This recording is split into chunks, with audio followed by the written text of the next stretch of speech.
Welcome to the Startup Funding Espresso. I'm Hall T. Martin, where we talk about how to raise funding and invest in startups and the time it takes to drink an espresso. If you have a question about startup funding or investing, please go to the website, startupfundingespresso.com, and type in your question into the chat bot in the lower right corner to receive an answer. I hope you enjoy this episode.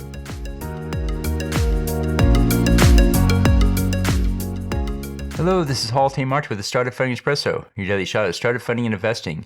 Napoleon never ran a startup, but his life provides many lessons for the startup founder. Here are some lessons to take away from his campaign in Russia. Underestimating risk. Napoleon underestimated the harshness of the Russian winter and suffered great losses. The startup should consider carefully the market to pursue before investing substantial resources. Overconfidence. Napoleon grew overconfident from his past successes. The startup should consider each opportunity as a new way to succeed or fail. Failure to adapt. Napoleon refused to modify his traditional plan and suffered losses for it.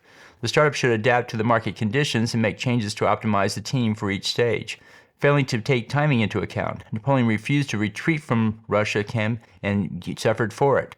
The startup should ask if now is the right time to pursue a market.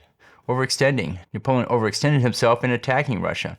The startup founder should consider focusing resources on a few key priorities and not spread out over too many. Consider the fate of Napoleon and his attack on Russia as a series of lessons for your startup. Thank you for joining us for the Startup Funding Espresso, where we help startups and investors connect for funding. Let's go start us with today. Hall T. Martin is the director of Investor Connect, which is a 501c3 nonprofit dedicated to the education of investors for early stage funding.